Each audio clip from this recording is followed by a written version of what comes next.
François était tout entier à ses pensées. 15 ans plus tôt, le Seigneur lui avait fait la grâce de commencer avec quelques frères à vivre selon le Saint Évangile. Tout alors était beau et lumineux. Les frères formaient une véritable communauté d'amis. Entre eux, les rapports étaient faciles, simples, transparents. Mais à présent, tout était menacé de ruine. Parmi les frères, on discutait âprement et on s'entre-déchirait. Certains d'entre eux, tard venus dans l'ordre, mais éloquents et influents, déclaraient que la règle telle qu'elle était ne répondait plus aux besoins de la communauté. François les voyait saper l'œuvre qu'avec le Seigneur il avait édifiée, et cela lui faisait mal, affreusement mal.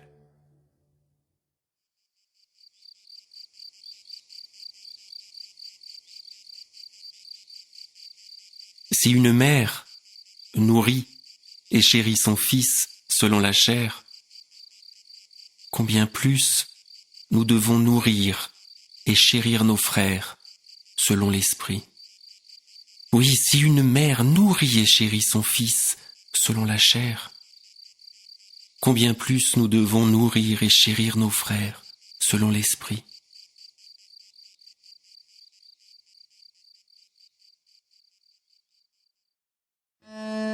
Encore jeune homme, lorsqu'il était dans le monde, la riche sensibilité de François en faisait un être particulièrement vulnérable. Il vibrait à tout ce qui est vivant, jeune, noble et beau, aux prouesses des chevaliers, aux poèmes des cours d'amour, aux beautés de la nature, au charme de l'amitié.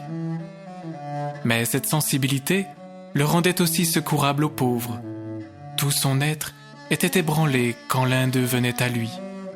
Sa conversion n'avait pas détruit son humanité. Sa puissance de sentir s'était au contraire approfondie. Et en même temps, elle était devenue une puissance toujours plus grande de souffrir.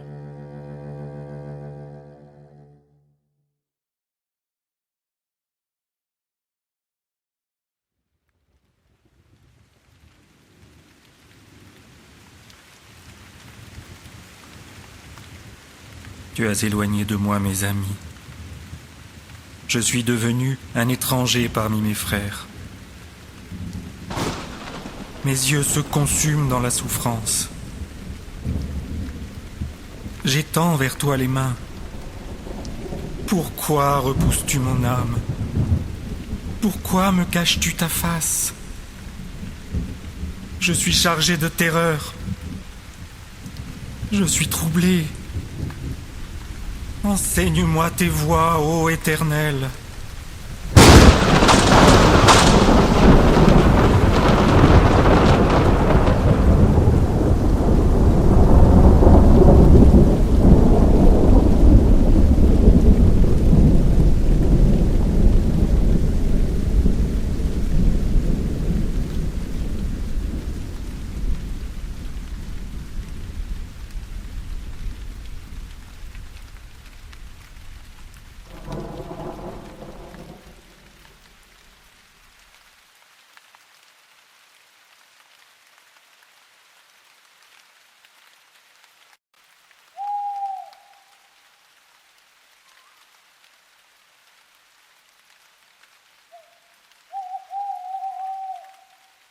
Dieu seul est saint. Pour moi, je ne suis qu'un vil pécheur. Une seule chose me reste dans ma nuit. C'est l'immense pitié de mon Dieu. Non, je ne puis douter de l'immense pitié de mon Dieu. Prie seulement, ô frère, pour que dans mes ténèbres ne s'éteigne pas à mes yeux cette dernière étoile.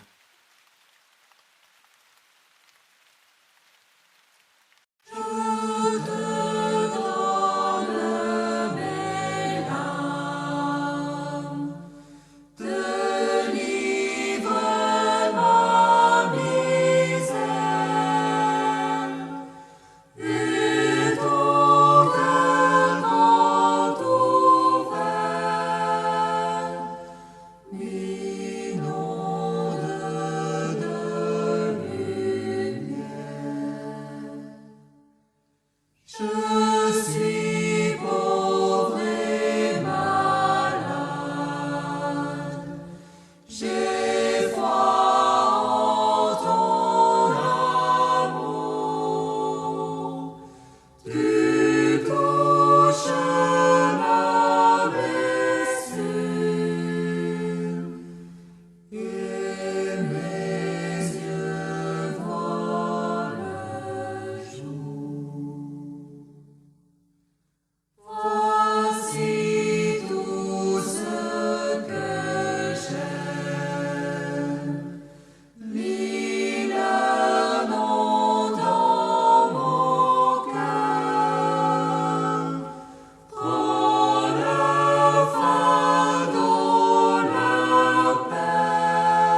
François se sentait responsable de chacun de ses frères, comme une mère à l'égard de ses enfants. Il n'avait rien assurément contre la science ni la propriété en général.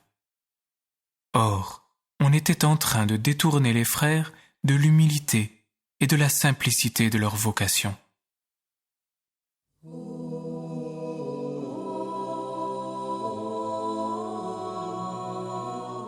Toutes nos relations humaines sont faussées, corrompues, réduites à des relations de maître et d'esclave, à cause de l'avoir, à cause des biens que nous croyons posséder.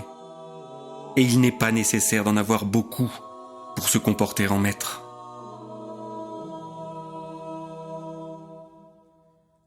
À l'heure de l'épreuve, dans la tentation ou la détresse, ce ne sont pas les livres qui peuvent nous venir en aide, mais simplement la passion de notre Seigneur Jésus-Christ. À présent, je sais Jésus pauvre et crucifié. Cela me suffit.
L'hiver, la vie est dure dans les ermitages de la montagne. La solitude s'y fait plus grande encore, plus redoutable aussi. L'homme reste seul là où toute trace de vie s'est effacée, seul avec ses pensées et ses désirs. Malheur alors à celui qui est venu dans la solitude sans y être poussé par l'esprit. Mais quand l'homme est seul devant Dieu, point de livre pour le distraire, personne pour le regarder ou l'encourager, il se voit renvoyé à lui-même, à son Dieu ou à ses démons, il prie.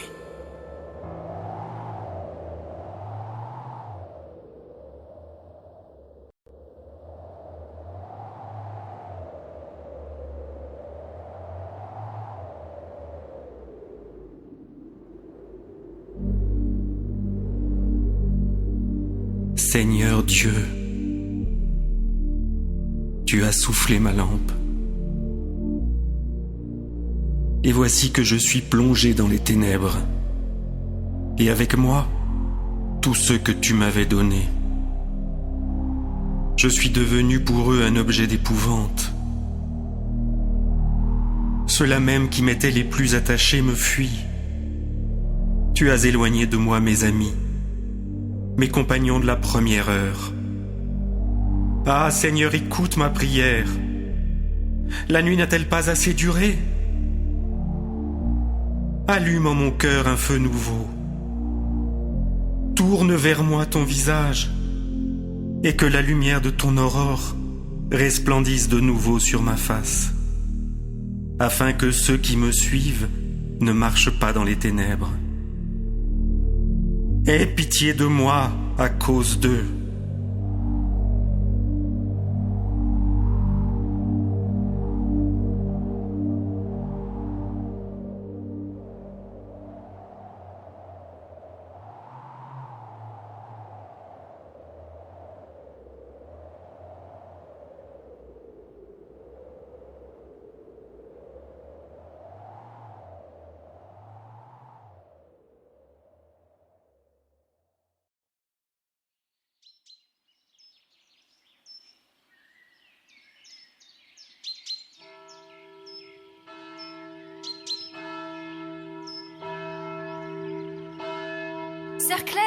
Sœur Claire, voici frère François qui vient.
Vous savez ce que le Seigneur dit dans l'Évangile.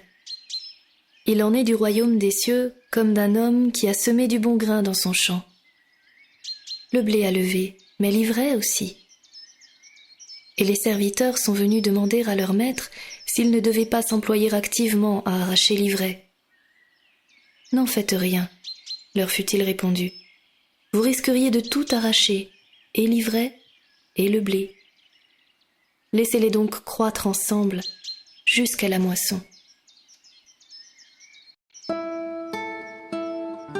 Dieu ne partage pas nos craintes, ni notre fierté, ni notre impatience. Il sait attendre comme Dieu seul sait attendre, comme seul un Père infiniment bon sait attendre. Il est longanime, miséricordieux. Il espère toujours jusqu'à la fin. Il ne regarde pas aux apparences.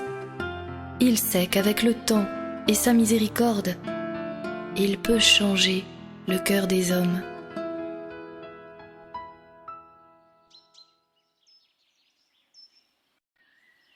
Ah, si seulement j'avais la foi gros comme un grain de sénévé.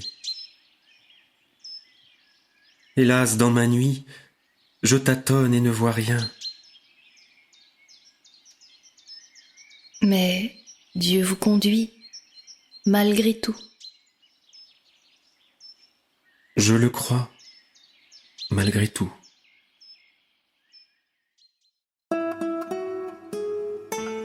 L'avenir de cette grande famille religieuse que le Seigneur m'a confiée, c'est assurément une trop grande affaire pour que cela dépende de moi seul, et que je m'en préoccupe au point d'en être troublé. C'est aussi et surtout l'affaire de Dieu. Vous l'avez bien dit. Mais priez afin que cette parole germe en moi comme une semence de paix.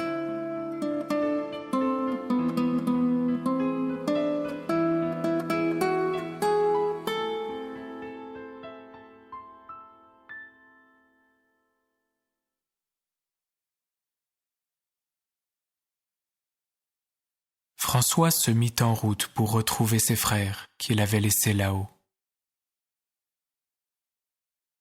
l'on était entré dans la semaine sainte. Toute la chrétienté s'apprêtait à célébrer solennellement le mystère de la mort et de la résurrection du Seigneur. François pensait à ceux de ses frères qui se détournaient de lui.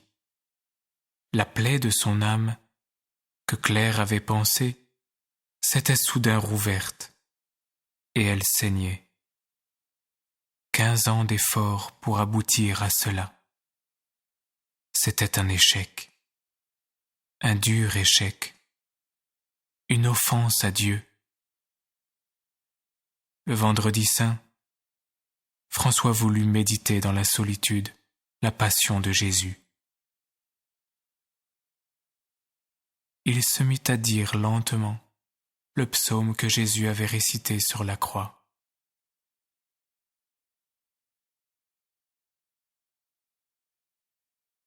Mon Dieu, pourquoi m'as-tu abandonné?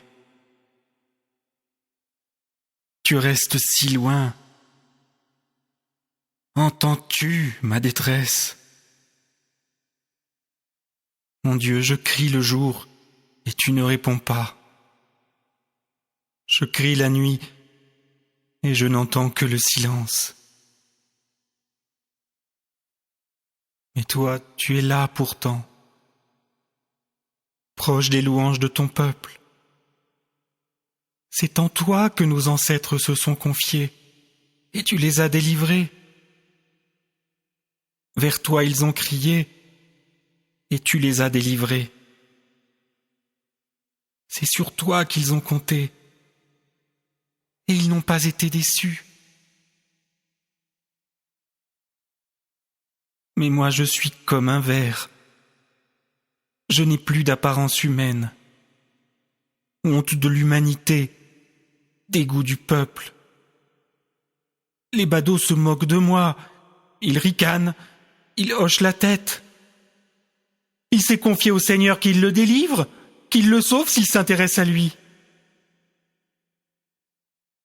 Toi qui étais là au jour de ma naissance,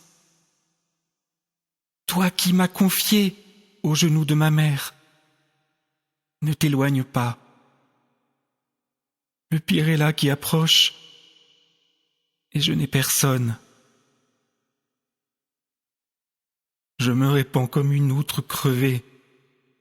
Mes os se disloquent. Mon cœur se liquéfie comme de la cire. Il fond au milieu de mes entrailles. Ma bouche est sèche comme de la brique. Ma langue paralysée dans ma gorge. Je suis réduit en poussière. Ils ont transpercé mes mains et mes pieds. On peut compter tous mes os. Ils me toisent et m'observent, se partagent mes habits, tirent au sort ma tunique. Mais toi, Seigneur, ne t'éloigne pas. Toi, ma force, viens vite. Délivre mon âme de la mort. Délivre mon âme unique, livrée aux chiens. Délivre ma pauvre vie tombée dans la gueule du lion. Délivre-la de toutes ces ténèbres.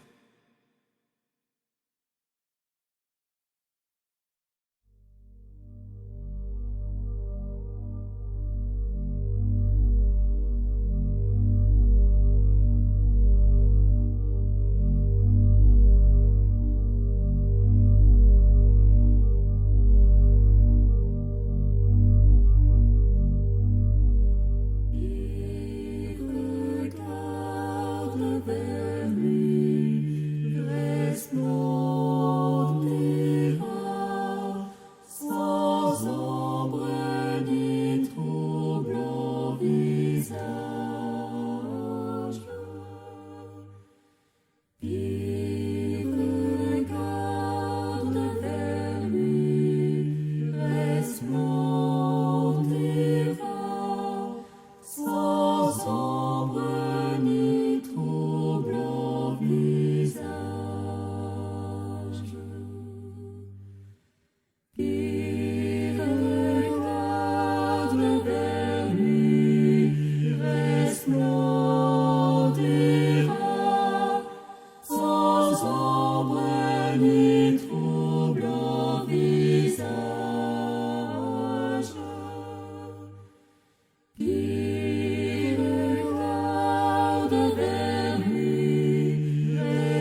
je veux crier ton nom, qui est amour à tous mes frères humains.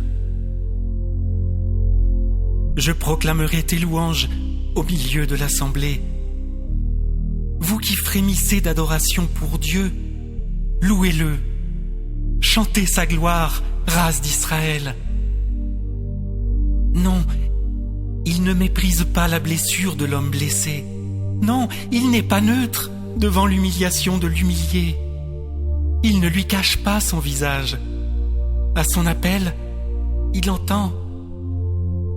Ma louange monte vers Dieu dans l'immense assemblée. Je rends grâce devant ceux qui l'aiment d'amour. Il loue le Seigneur ceux qui le cherchent. Que vive votre cœur pour toujours. Tous les confins de la terre feront de ce jour un mémorial. Dieu attirera tout à lui. Toutes les familles des peuples reconnaîtront Dieu pour leur roi. Car c'est à lui qu'appartiennent le premier et le dernier mot. C'est en ses mains que trouve son sens l'histoire des peuples. Il est le Seigneur des seigneurs.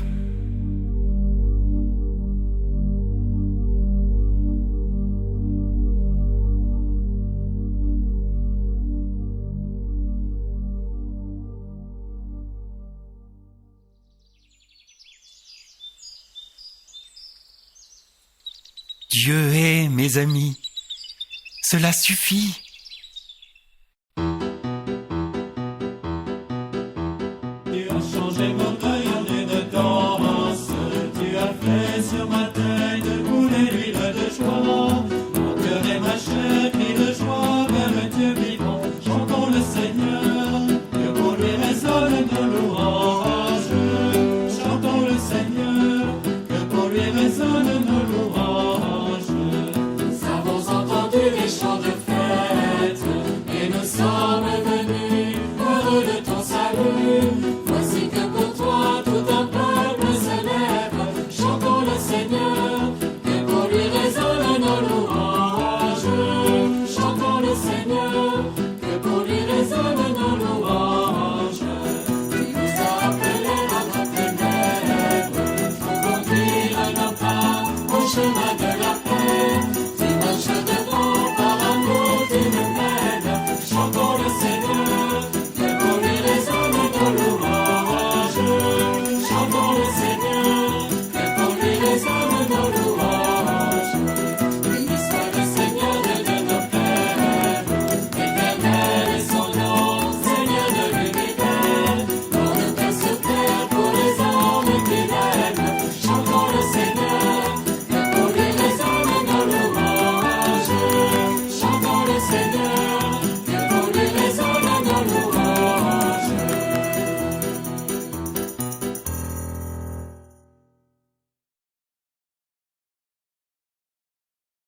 François s'en était remis à son père dans un désistement radical. Sa vie humaine, son honneur humain, sa peine humaine elle-même, tout cela s'était effacé à ses yeux. Il ne restait plus que cette seule réalité démesurée. Dieu est. Cela seul importait. Son visage s'était à nouveau merveilleusement ouvert et éclairé. Souvent dans la journée, on l'entendait chanter. Il avait repris ses méditations solitaires.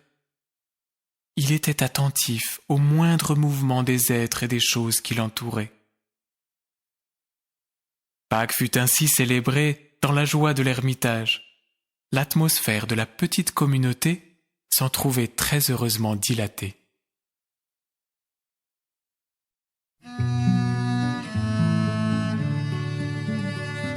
Tu ne parviendras pas, frère, à surmonter ta volonté de domination et de prestige en luttant, mais en adorant. L'homme qui adore Dieu reconnaît qu'il n'y a de tout-puissant que lui seul, et il l'accepte profondément, cordialement. Il se réjouit de ce que Dieu soit Dieu. Dieu est petit frère. Cela suffit. Et cela rend libre. Ah, si nous savions adorer, rien ne pourrait véritablement nous troubler. Nous traverserions le monde avec la tranquillité des grands fleuves.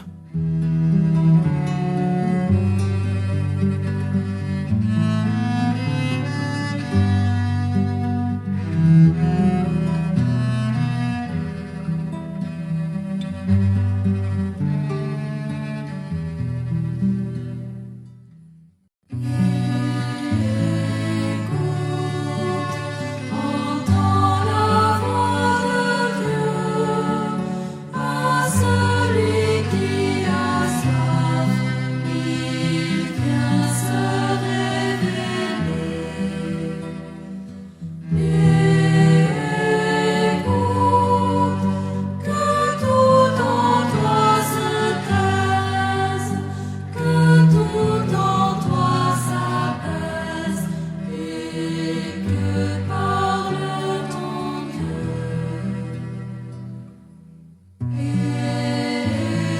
Écoute, Dieu passe près de toi, dans la brise légère, dans le vent de l'esprit. Écoute, tu es aimé de Dieu, tu es choisi de Dieu, il veut pour toi la vie.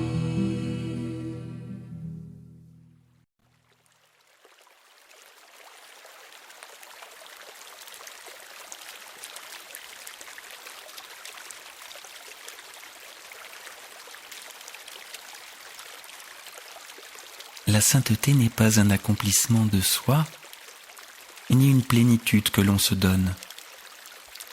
Elle est d'abord un vide que l'on se découvre et que l'on accepte, et que Dieu vient remplir dans la mesure où l'on s'ouvre à sa plénitude. Elle ne s'obtient pas à la force des poignets. Accepter d'être pauvre, renoncer à tout ce qui est pesant, même au poids de nos fautes. Ne plus voir que la gloire du Seigneur et s'en laisser irradier. Dieu est, cela suffit. Le cœur est alors léger. Il a abandonné tout souci, toute inquiétude.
Pour des gens simples et ouverts, l'écouter était un vrai plaisir.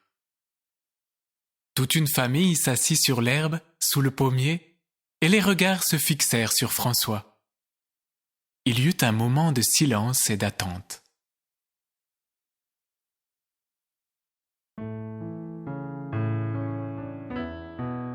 Dieu est le bien, et il ne peut vouloir que le bien.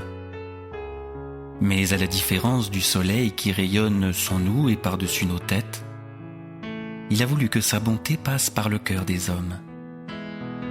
C'est là quelque chose de merveilleux et aussi de redoutable. Il dépend de chacun de nous, pour notre part, que les hommes éprouvent ou non la miséricorde de Dieu. Voilà pourquoi la bonté est une si grande chose. Par tous les animaux de la terre et de l'eau, par le chant des oiseaux, par le chant de la vie, par l'homme que tu fis, juste moins grand que toi, et par tous ces enfants, je veux crier, mon Dieu, tu es grand, tu es beau, Dieu vivant, Dieu très haut, tu es le Dieu d'amour. Mon Dieu, tu es grand, tu es beau, Dieu vivant, Dieu très haut, Dieu présent en toute création.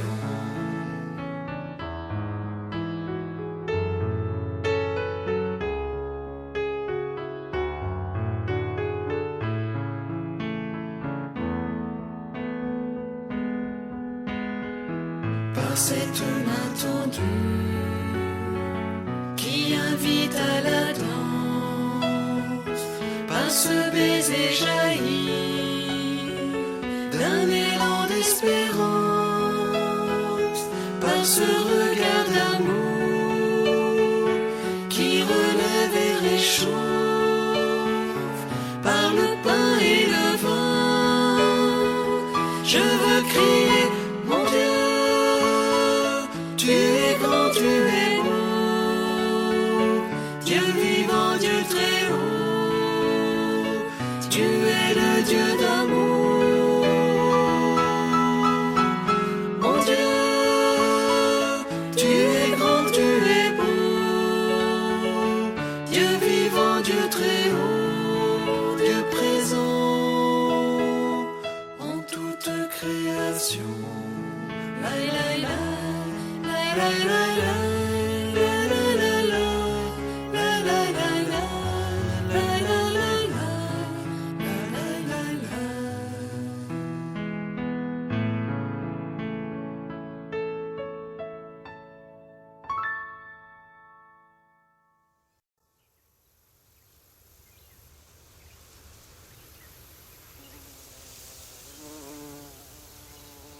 Devant le mal et la faute, nous n'avons pas le droit de demeurer indifférents. Mais nous ne devons pas non plus nous irriter ni nous troubler. Notre trouble et notre irritation ne peuvent que gêner la charité en nous-mêmes et dans les autres. Il nous faut apprendre à voir le mal et la faute comme Dieu les voit. Cela précisément est difficile. Car là où nous voyons naturellement une faute à condamner et à punir, Dieu, lui, voit tout d'abord une détresse à secourir. Le Tout-Puissant est aussi le plus doux des êtres, le plus patient. En Dieu, il n'y a pas la moindre trace de ressentiment. Quand sa créature se révolte contre lui et l'offense, elle reste toujours à ses yeux sa créature. Il pourrait la détruire, bien sûr. Mais quel plaisir Dieu peut-il trouver à détruire ce qu'il a fait avec tant d'amour? Tout ce qu'il a créé a des racines si profondes en lui. Il est le plus désarmé de tous les êtres en face de ses créatures, comme une mère devant son enfant. Là est le secret de cette patience énorme qui parfois nous scandalise.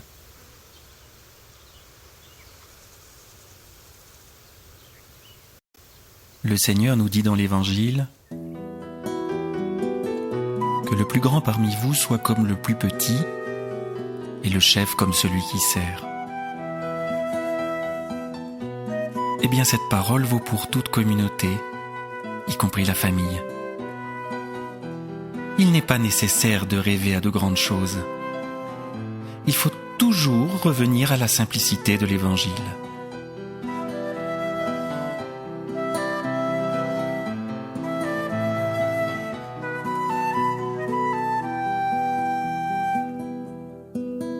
À l'aube du premier matin, du premier jour du premier temps, dans le silence de la nuit, du monde encore inachevé, Tu es Dieu, tu es Dieu, tu es Dieu, tu es Dieu, tu es Dieu, tu es Dieu, tu es Dieu, tu es Dieu.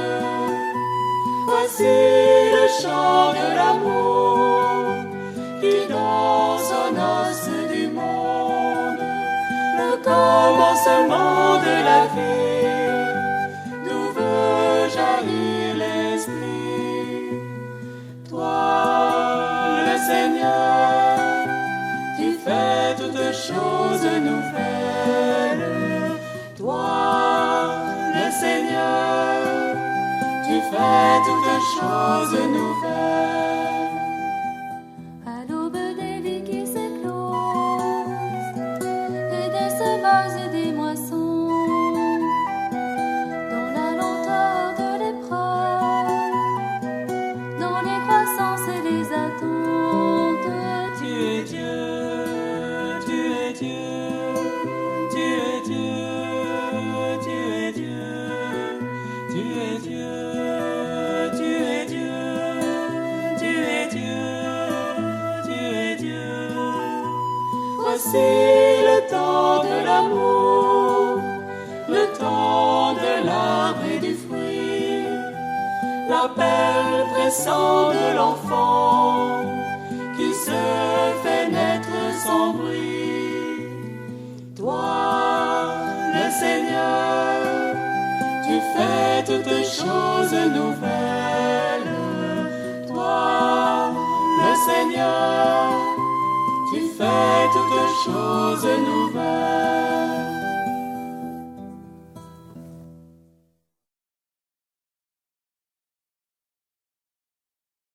De retour à l'ermitage, son amour pour les siens et ses exigences n'avaient cessé de croître et de s'approfondir. Pour lui, l'heure de la maturité était venue. Il ne se souciait pas de savoir s'il porterait beaucoup de fruits.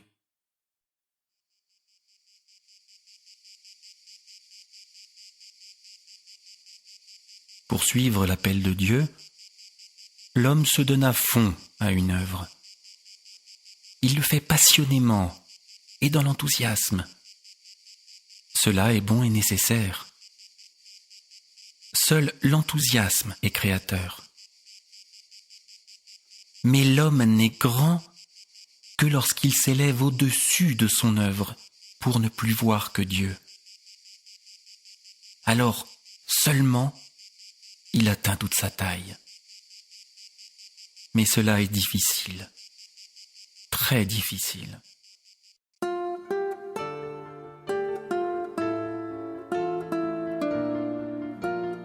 Se détacher de l'œuvre de toute une vie est un renoncement au-dessus des forces humaines.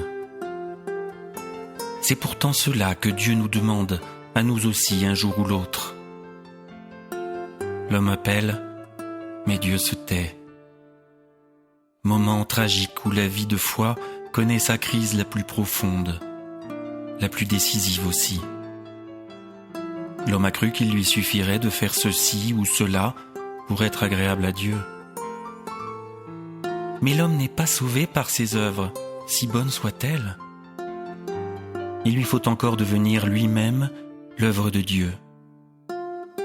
Il doit se faire plus malléable et plus humble entre les mains de son Créateur que l'argile dans les mains du potier. À partir seulement de cet aveu de pauvreté, l'homme peut ouvrir à Dieu un crédit illimité en lui confiant l'initiative absolue de son existence et de son salut. Je n'ai d'autre désir que de t'appartenir, être à toi pour toujours et livré à l'amour. Je n'ai d'autre désir que de t'appartenir. Je n'ai d'autre secours que renaître à l'amour et soumettre ma vie au souffle de l'esprit. Je n'ai d'autre secours que renaître à l'amour.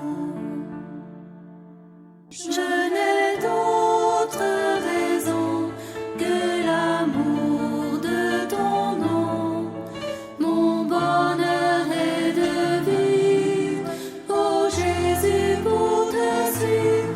Je n'ai d'autre raison que l'amour de ton nom.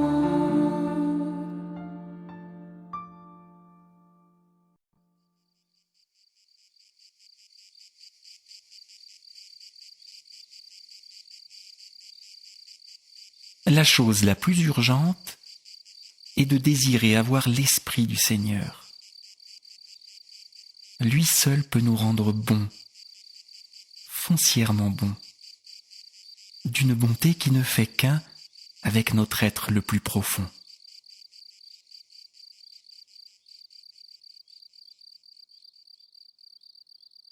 Le Seigneur nous a envoyés évangéliser les hommes.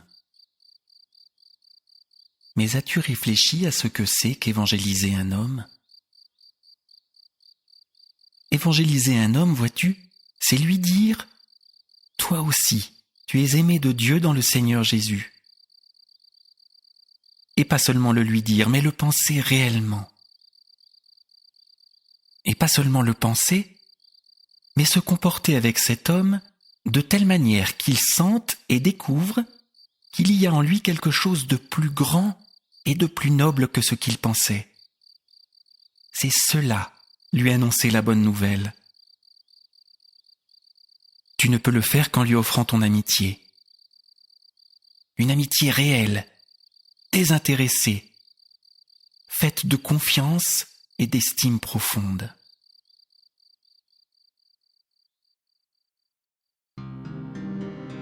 Il nous faut aller vers les hommes.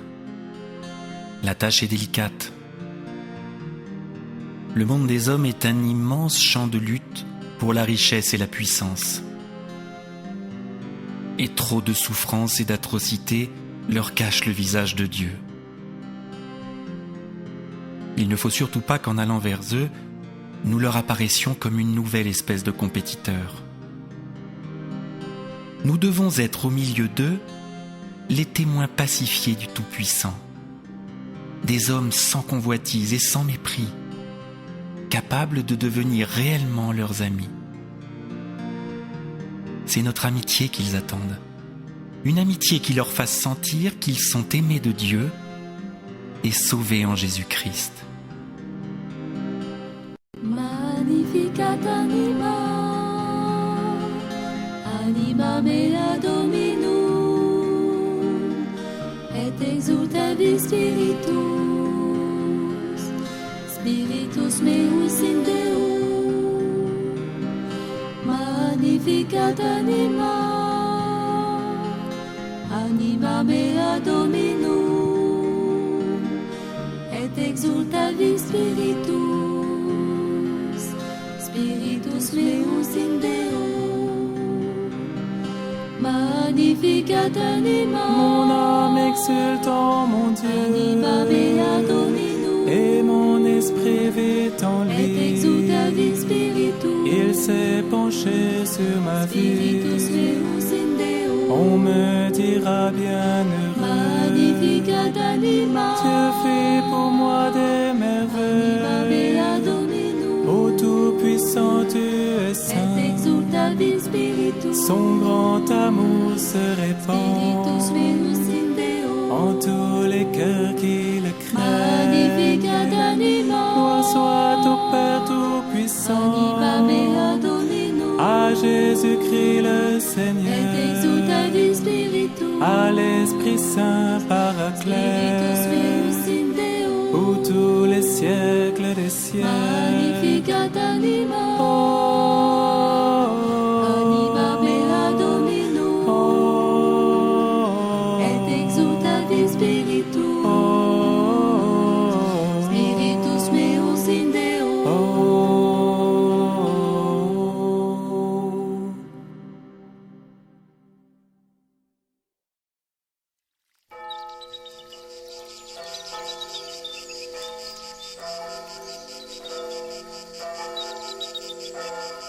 Ô Seigneur, qu'il est grand ton nom. Je chanterai tes louanges. Je chanterai ton nom. Ô Seigneur, qu'il est grand ton nom, je chanterai tes louanges, je chanterai ton nom. Ô Seigneur, qu'il est grand ton nom, je chanterai tes louanges, je chanterai ton nom. Ô Seigneur, qu'il est grand ton nom, je chanterai tes louanges, je chanterai ton nom. Ô Seigneur, qu'il est grand ton nom, je chanterai tes louanges, je chanterai ton nom. Ô Seigneur, il est grand ton nom, je chanterai tes louanges, je chanterai ton nom. Ô Seigneur, il est grand ton nom, je chanterai tes louanges, je chanterai ton nom. Ô Seigneur, il est grand ton nom, je chanterai tes louanges, je chanterai ton nom. Ô Seigneur,